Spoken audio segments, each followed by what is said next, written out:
Came out in This 2015. I need to look up the kid's name. My next one is a movie called is a movie called Alpha Dog. Kids from good families. We played together. We grew up together. And in 1999, Every day I'm hustling. we were all living our own version of the American dream. But Johnny ran the show. 8,500. A drug dealer? No. Did he sell a little? Yeah. What up, Jake? You know that thing I told you I was gonna take care of? What happened? That's a washout. Okay, well, I still gotta get paid. Hey. All of it. Be careful, Johnny. I'm not one of your little friends. Point that thing at me, you better pull the trigger. You have everyone else fooled around here, but I ain't buying it. Yo, Johnny, isn't that the brother of the guy who owes you money? You kidding me? Hello. Hey, what's up? I didn't do anything! This is all gonna get squared away soon, I promise. Kid's older brother owes money, and Johnny's holding him like a marker or something until he gets paid. So you're like ransom or something. That's hot. It's okay. It's like another story to tell my grandkids. Stolen boy. This is your lucky night. Get in. Marco. Polo. Marco. Wipe that smile off your face. Starring the young God, what's the word I'm looking for? Oh my God, deceased Anton Yelchin playing Zach Mazursky. It's a based on the murder of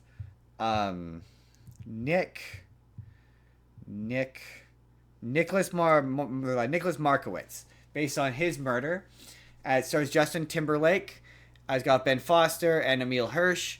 And the plot of it is Ben Foster plays Anton Yelchin's brother, and he's a drug-addled, unhinged lunatic who owes Emile Hirsch money.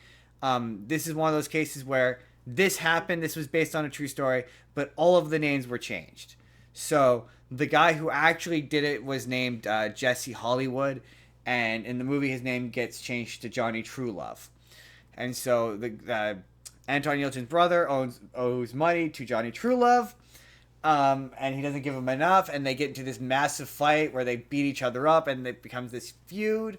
And so in retaliation, Johnny Truelove, Emile Hirsch, kidnaps Anton Yelchin and holds on to him until he can theoretically get the money from Ben Foster.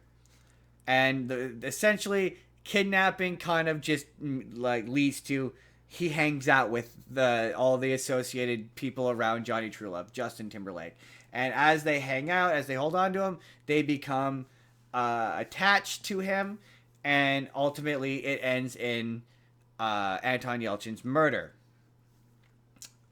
Because they are the dumbest criminals alive. The movie's I quite like it. The performances are good. Anton Yelchin is really good. Justin Timberlake, and this is like he's trying to have an acting career. Justin Timberlake, he's surprisingly good in this. There's a moment at the end, which I'll get to in a moment, which is really quite heartbreaking. It's a really heartbreaking and kind of upsetting movie, because you obviously know that this kid has to die at the end, because you know the premise of the movie. You know the movie is about this kid's murder. And as he becomes closer to these people, it becomes more and more tragic that he inevitably has to die. It's also a thing of like I don't know if you experience this. Do you have moments where like it's one of those movies where they have an adult playing a kid who is too young? So like all of this stuff that I'm going to describe some stuff that happens to him in this movie, but he's 15 years old. The actor or the the character? The character's 15 years old. Okay. And so that allows, but it's Anton Yelchin kind of roughly just before he does Star Trek. You obviously know who Anton Yelchin is, right? No. You know Chekhov in the Star Trek remake? Weekter, too Weekter. Oh, yeah. It's around that time. I think it's right before he does Star Trek-ish. Okay. So he looks like an adult, basically. He kind of looks like Got it. Tom Holland, actually. It was a lot like Tom Holland. He died very tragically. He was opening his gate, and the parking brake on his car failed, and it crushed him. Oh, that's sad. I know, it's really quite tragic. Like utter loss, utter shame, utter shame. Taken well before his time. Very talented young man, but he looks like an adult. And so when he does stuff in this movie, you're like, oh, they remind you a few times he's 15, but like it doesn't feel as problematic because you're able to disconnect. Like it's like in Boy Meets World when they're clearly adults and they're in high school, or like Grease. Yeah. One of those where like you're like, oh yeah, you keep having to remind yourself he's 15. This is fucked. Like he's drinking and doing drugs with these people, and like at one point pardon the expression, the climax of the movie, he ends up having a threesome in a pool with 2 girls. Oh my! Yeah, but he's 15. Yeah, and they're it's statutory rape. They're 17, so it's within a range where you're like, I guess it might be not weird, but it still feels weird to me. But also, I'm an adult, and if I was 15, I'd be like, high five, dude. So like, you know. It's a hard thing to like, if they're supposed to be 17, then they're also high schoolers. They're also in high school. It's not necessarily weird that they're doing it. It's just in this instant what makes it weird what makes your brain feel icky is the fact that you are essentially watching a voyeur. Like you're a voyeur watching high schoolers minors have sex. Yes, that's an excellent way to put it. Yes. That's what it is. Yes, it's like I'm watching minors do it, and that makes me feel weird, even though they probably weren't. It's Amanda Seyfried. This movie came out 2008. No, but the intention is for it's a minor losing his virginity. Yes, it's weird. It feels weird. And you're the creepy 35-year-old weirdo who's watching it from the corner. The scene is played as being... I'm saying erotic makes me feel icky, but that's the way it's portrayed. Intimate. Thank you. That's a much less creepy way of putting it. Thank you. If the scene is intimate, so it's weird. It's weird because like, ooh, he's 15. I've spent a lot of time on this. I'm moving on. Oh yeah, that's it. The Johnny Truelove's dad is Bruce Willis. It's played by Bruce Willis, and the mom is I think Sharon Stone. They're in this. They're hamming it up. For some reason, the movie has this. It makes it extra weird that it's based on a true story too. So the not to go back to it, but yeah, those are real people. Presumably. Yeah, presumably. So, yeah, exactly. But the makes movie it even has more this weird framing device where it's framed as though all of the scenes with the characters are like reenactments, because periodically it'll cut back to characters being interviewed as if they're being interviewed for like a documentary, but they're fictional. It's very strange. Like the opening is Bruce Willis being interviewed by these people about where his son is, basically, and the movie is essentially like the talking heads of a documentary telling the story while also the fictional parts of the story happen. It's very strange. But they kidnap the kid, and the kid is hanging out with Justin Timberlake and all of his friends. One of his friends is the guy from The Girl Next Door with like emo hair. It's really funny. And they're hanging out with him, whatever, and they're becoming close, and they're whatever, and the Anton Yelchin is basically having conflict with his mom, who won't stop treating him like a kid, and so he wants to act like an adult and whatever. And so Johnny goes to a lawyer and it's like, oh yeah, you've kidnapped this kid. You like, the entire concept is once they get the money back from Anton Yelchin's brother, they'll let him go, basically. And they'll like take him home, let him go, all cool. And he goes to a lawyer, and who says that if they take the kid back, the kid's gonna run to the police and they'll go to prison for life. Basically, you're gonna get life in prison. And I'm like, I don't think you will get life in prison. Like, for like, aggravated kidnapping, and the kid, it's not really a kidnapping because he's been very consensual in all of this, and he went with you willingly for a lot of this. So it's really like you could make the argument you're just hanging out with him like a friend. So it's not really a kidnapping if you were to argue this in court. So like you might get like a couple years or a year maybe, but you're not getting life in prison. Not for a kidnapping where the victim walks away alive and unharmed and happy. in his case, Probably. he walked away pretty happy. I don't know well enough to make empirical statements, but you're probably correct. Yeah, exactly. I can't say for sure, but with my limited, and also it's American, their legal system's different. But very basically, like, I don't think he's gonna get life in prison anyway. Like, he could get like 5, 10. The entire movie, there's a character called Elvis who out at 3 with good behavior. You know, he owes Johnny Truelove a lot of money, and he's been kissing his ass the whole movie, and so. Johnny Truelove goes to him and is like, yeah, we need to take care of the kid. And he's like, are you sure? He's like, yeah, we need to nix the kid. And so they're all convinced. Dark. Yeah. They're all convinced that they're just going to take the kid home at the end of this. And the entire movie, like at one point, he offers Justin Timberlake a bunch of money to take care of the kid. And Justin Timberlake's like, no, I'm not going to do that. He's like, obviously I'm joking. And so, yeah, he convinced this sycophant guy to do it. And he takes Justin Timberlake out there, out to the middle of the desert or whatever. And he's like, I'm not helping you dig a grave, dude. Like, I'm not doing this. Like, we're not doing this. We're not doing digging my own grave. No. And so then he takes one of the Justin Timberlake's friends out there. And he's like, I need you to help me do this thing. And he's like, what are we doing? Like, digging a hole out in the middle of the desert. Then they go back. And Anton Yelchin is like drunk and high or whatever after partying, and in post-coital whatever after partying all night, and he's drunkenly like, oh man, I'm gonna be so much nicer to my mom, and I'm gonna change my whole life. I'm gonna pick up a skill. Like, this has changed my entire outlook on life. And like Justin Timberlake has like become really, really close to him, like really, really close to him. And yeah, they take him out to the desert. And he's like, what's going on? And he starts to get wise. He starts to panic. And yeah, it's legit upsetting. Like, he starts begging for his life, and like they walk him up to this grave that they've dug for him. And Justin Timberlake's like crying, like, oh, don't worry, dude. You know I'd never hurt you. And they like duct tape its mouth. All right, everything's okay. Okay, all right. Frank.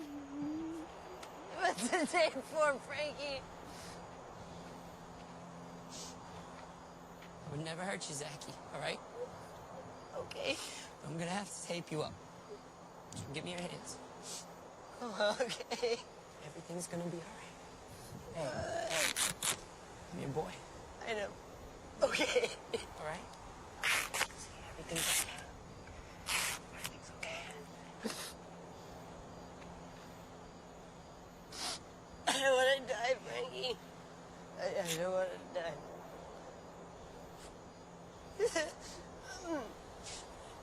Now I'm gonna have to tape your mouth up, okay? Alright. Okay. You're my boy. I wouldn't hurt you. Okay. Okay. Everything's okay. Alright. I know. You ready? Yeah.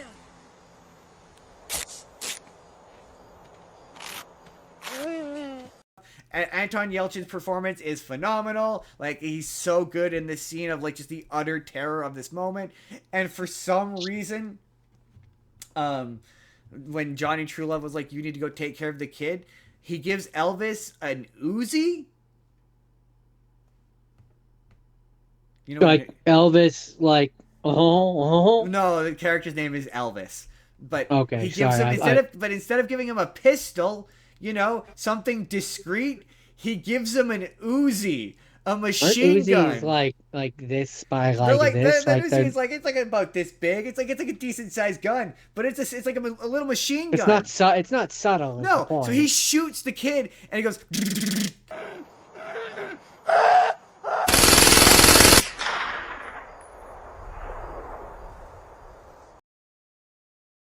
And so everyone here, like, there's two, like, as the movie goes through, it like, every once in a while, it pops up with text being like, witness 1 and witness 2. And the last 2 witnesses are hikers that definitely heard the Uzi. And the Bruce Willis finds Johnny Truelove, and it's like, you gotta call this off. You're a moron. And he Uzis the kid, and then the cops immediately arrest them because they're the dumbest criminals alive. Like, the entire time they're driving this kid to be executed, he's like, yeah, I'm not gonna say anything. I'm not gonna rat you out. And no, he wouldn't have, because from his perspective, this was a dope weekend that ended in a threesome with 2 women. Like, why would he complain about this? It's the greatest weekend a teenager could ever have. Things were going very well for him. Things were going very well for him. You didn't need to do this. Like, you didn't need to do this. Like, what are you doing? And then, yeah, all of the surrounding people. And then, ironically, the character that Justin Timberlake is based on, it does the little text at the end of what happened to everybody. And it's like, yeah, he went to prison for life. So the whole reason he gets convinced into going through with this is because he didn't want to go to prison for life. And he ironically went to prison for life. If they just let him go, they all would have been fine. Dumb. I really enjoy this movie. This is one I will fully concede. Again, I always talk about this period of my life, but I used to work at the movie theater, and there's a lot of movies I only watched because there were boobs in it. And I'm not gonna lie, I walked in on this movie and there were boobs in it, and I was 17. Get off my back. And I was like, I need to watch the rest of this movie, and then I did, and I've always enjoyed this movie. So was this the craziest one? You know, you would think it would be. You think it would. There's a moment at the end. There's several really. It's also like it legit upsetting ending, like legit. But it's also funny. There's a lot of really funny lines. There's a funny bit after they kill the kid where Johnny's on the run and he's dyed his hair blonde, and this movie has Olivia Munn in it. Is his girlfriend. Olivia Munn is you know that movie where what's his face? Ryan Reynolds and Jason Bateman swap bodies. Oh yeah. You know the coworker that he's into? Yes. I'm pretty sure that's Olivia Munn. I'm pretty sure that's her. I'm pretty sure it's her. She's in this. She's in this as Johnny Truelove's girlfriend. And there's a bit where they're on the run and they're bored in a hotel room. She's like, "You want to do it?" He's like, "Yeah, sure." And they go to do it, and the ungrossed version of this is he is unable to do it. And she starts yelling at him for it, and he goes, "Suck my dick," and she goes, "I already tried that, it didn't work." I'm like, solid comeback. But there's some legit funny jokes in this movie. Like I enjoyed it. I was like, I hate to say I had a good time, but I do quite like this movie. But yeah, the big surprise of this is Justin Timberlake. Solid performance. No, not the weirdest movie I saw this week, but solid guess. I can see why you would think it would be. Hey there, everybody. It's N-Card Justin here. Let me know down in the comments, have you seen Alpha Dog? Do you agree? Are these the dumbest criminals alive? Or maybe not alive? I'm not really sure where they're at. But anyway, let me know what you're thinking down in the comments. But in the meantime, if you'd like to see the full podcast that this video is from, our Based on a True Story special, you can click the box on the left. If you just want to see a random video YouTube thinks you're going to enjoy, you can click the box on the right. Hit subscribe if you haven't already. We put new videos out 7 days a week, or you can just leave us a like. That helps us out too. We will see you all in the next video.